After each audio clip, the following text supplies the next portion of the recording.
13절 인간의 모든 제도를 주를 위하여 순종하되 혹은 위에 있는 왕이나 혹은 그가 악행하는 자를 징벌하고 선행하는 자를 포상하기 위하여 보낸 총독에게 하라. 이게 얼핏 봤을 때는 왕이나 총독에게 그리고 인간의 모든 제도에 순종해. 자꾸 이상한 그 권세자들한테 순종해라. 뭐 이런 소리 하는데 다 헛소리입니다. 다 헛소리고. 자, 생각을 해보세요.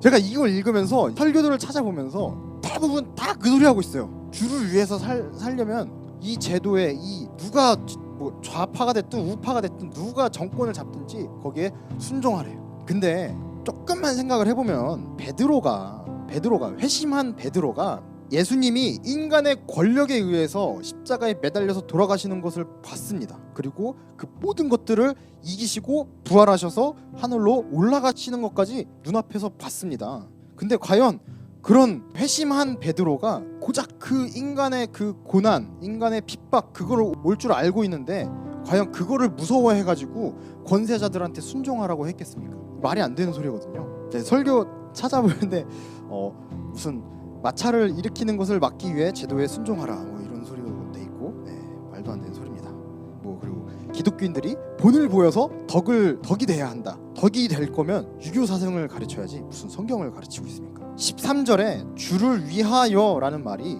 디아호 큐리오스입니다. 근데 이 말이 주를 위하여도 되지만 주를 통하여라고 해석을 할 수가 있습니다. 정확히 하면 주의 의해라고 볼 수 있습니다. 그리고 이 순종하다라는 이 단어는 그러니까 전적인 하나님 말씀에 순종하고 어떠한 그런 하나님의 뜻에 순종하는 그런 전적인 순종이 아니라 공경, 그냥 존중 정도입니다. 그래서 이거를 그래 너희 건 그래 오케이 이런 뉘앙스입니다. 제도를 지키고 따르고 목숨 걸고 지켜라 이런 소리가 아닙니다. 그리스도께 하는 순종과 다른 단어를 쓰고 있어요. 그러니까 다시 보면은 주님에 의해서 인간의 모든 제도를 존중해. 근데 존중은 하되 혹은 왕이나 14절에 악행하는 자를 징벌하고 선행하는 자를 포상하기 위하여 보낸 총독에게 해 라고 합니다. 주님에 의해서 우리가 어떻게 됐습니까? 선악과 사건으로부터 선과 악의 기준이 된 우리가 제거되죠. 나님이 제거되는 거예요. 그리고 그 자리에 누가 들어오십니까? 그 자리에 주님으로 회복하지 않았습니까? 근데 주님에 의해서 우리는 그렇게 됐는데 인간의 모든 제도를 존중해. 근데 그 제도는 어떤 거냐? 그 제도가 뭐냐? 악하고 선한 것을 재판하는 기준이 총독이 된 거예요.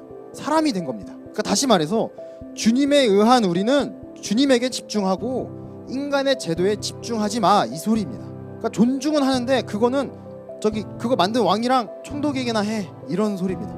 이거 어디서 많이 본 라임 아니에요? 이게 바로 바리새인들이 말로 예수님을 시험하기 위해서 사람을 보낸 그 장면입니다. 예수님한테 와서 가이사한테 세금을 바치는 게 맞냐 이거예요. 하나님의 백성들이 하나님 나라의 백성인데 세금을 하나님 나라에 바쳐야 되는데 로마에 내는 게 맞냐? 라고 하는 거예요. 여기서 만약에 예수님이 세금을 내는 게 옳다고 하면 가이사를 인정하는 꼴이 되는 거고 세금을 내는 게 옳지 않다라고 하면 로마의 역적이 되는 거예요. 시험에 들게 하려고 하는 건데 그러니까 예수님이 그 마음에 악한 것을 아셨다고 하셨어요. 그래서 예수님이 열받으셔서 가이사의 것은 가이사에게 바치고 하나님의 것은 하나님에게 바치라고 하는 거예요. 마찬가지로 베드로도 똑같은 얘기를 하고 있는 거예요. 인간 제도 존중해. 근데 인간이 만든 제도는 존중까지. 우리는 주님에 의한 사람들이야. 주님에게 집중해 라고 하는 겁니다. 인간 제도는 결국에 선과 악을 사람이 판단하는 것뿐입니다. 우리에게 선과 악을 판단하는 것은 하나님이고 우리는 주님에 의한 사람이야 라고 하고 있는 겁니다. 이게 제도에 순종하라는 말이 절대 아니에요. 오히려 그 제도는 불완전합니다. 그 제도는 아무것도 아닙니다. 인간이 정한 윤리 도덕적인 것들 그것들이 절대 의가 될 수 없습니다. 오직 주님을 통해서만이 진짜 의를 경험하게 됩니다. 결국 베드로가 인간 제도 행함을 의로 여기는 것을 고발하고 있는 거예요. 이게 어딜 봐서 세상의 주권을 인정하고 정부를 인정하고 세상에 마찰 일으키지 말아라 라고 사는 겁니까? 자 17절 뭇 사람을 공경하며 형제를 사랑하며 하나님을 두려워하며 왕을 존대하라. 이게 네 문장입니다. 한 문장이 아니고 뭇 사람을 공경하라, 형제를 사랑하라, 하나님을 두려워하라, 왕을 존대하라 이렇게 네 문장이에요. 뭇 사람 모든 사람을 공경하라라는 겁니다. 그래서 공경하라라는 말이 높게 여기다 이런 말입니다. 공경이라는 단어가 재귀적인 형태예요. 재귀가 뭡니까? 스스로 셀프, 내가 가서 공경하려고 공경하는 게 아니고 내 존재 자체가 낮아져가지고 공경되는 거예요. 이런 의미예요. 그래서 우리가 자아가 거듭나면 어떻게 됩니까? 겸손해집니다. 그럼 그 겸손해지고 우리가 낮아지면 자연스럽게 모든 사람들이 어떻게 되죠? 높아지게 되는 겁니다. 그것처럼 모든 사람을 높이라는 겁니다. 막 우러러보고 공경하고 존경하라 그러라는 말이 아니고 우리가 낮아지라는 말이에요. 그리고 하나님을 두려워하라. 그리고 왕을 존대하라. 네, 여기 또 시작입니다. 왕을 존대하라. 이 존대하라라는 단어가 뭇사람을 공경하라라는 단어가 똑같은 단어예요. 이게 강조하기, 왕을 강조하기 위해서 이렇게 써놓은 거거든요.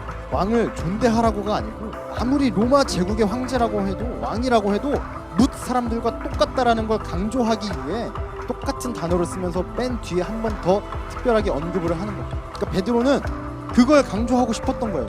이제 네로 황제가 그리스도인들을 핍박할 텐데 핍박이 조금 있으면 온다라는 걸 느끼고 있었을 텐데 그거 두려워하지 말고 오직 우리가 두려워해야 할 존재는 누구? 두려워하는 건 하나님입니다. 교회도 이렇게 돼야 될 줄 믿습니다. 지금 이 자리에 대통령이 오든 판사, 검사가 오든 하나님만 두려워하는 여러분들이 되시길 바랍니다. 아마 이 당시에 교인들도 느끼고 있었을 거예요. 아, 조금 있으면 고난이 오겠구나. 이거 심상치 않다. 그러니까 베드로가 사람의 제도, 왕 두려워하지 말고 그 왕이 그 제도를 통해서 핍박할지라도 그 고난이 올지라도 두려워할 것은 하나님뿐이야. 하나님께 집중하자라고 하는 겁니다. 그래서 18절 위에 소제목이 뭡니까? 그리스도의 고난입니다. 그러니까 이거를 인본주의적으로 해석해서 세상의 주권에 순종하고 근데 갑자기 그리스도의 고난이 나오는 이유가 없거든요. 맥락이 맞지가 않거든요. 교회 내부의 인본주의적인 이단들은 세상이 교회를 바라보는 시선에 더 집중을 하고 있고 하나님을 두려워하지 않고 있습니다. 그래서 이런 본문을 가지고 고난이 다가온 상황에서 정부와 마찰을 일으키지 않기 위해서 세상법도 잘 지켜야 한다. 그리스도인은 세상법을 잘 지켜야 한다. 이런 소리를 하고 있는 거예요. 내가 해석하고 싶은 대로 편하게 믿고 싶은 대로 해석하는 것들을 굳이 멈추시길 바랍니다. 여러분도 말씀을 들을 때 이런 것들이 분별되셔야 합니다. 오직 우리가 두려워할 분은 하나님뿐입니다. 성경이라는 게 무슨 책입니까? 성경이 하나님의 말씀을 성경의 영감으로 적은 책 아닙니까? 그러면 성경의 주제가 뭡니까? 성경의 주인공이 누굽니까? 성경의 주인공은 하나님이신 거예요. 근데 자꾸 사람이 주제가 되려고 하고 있어요. 자꾸 하나님의 그런 위대한 사랑을 자기들 편한 대로 핑크빛 사랑으로 바꿔버리고 쉽게 격화시키고 있어요. 그래서 여러분도 그런 것들을 앞으로 고발해 나가야 될 줄 믿습니다. 오직 하나님만 두려워하십시오. 우리에게 왕은 대통령이 아닙니다. 직장 상사가 아니고 사회가 아니고 우리에게 왕은 죽을 수밖에 없는 우리에게 새로운 생명을 주신 예수 그리스도 주님이신 줄 믿습니다.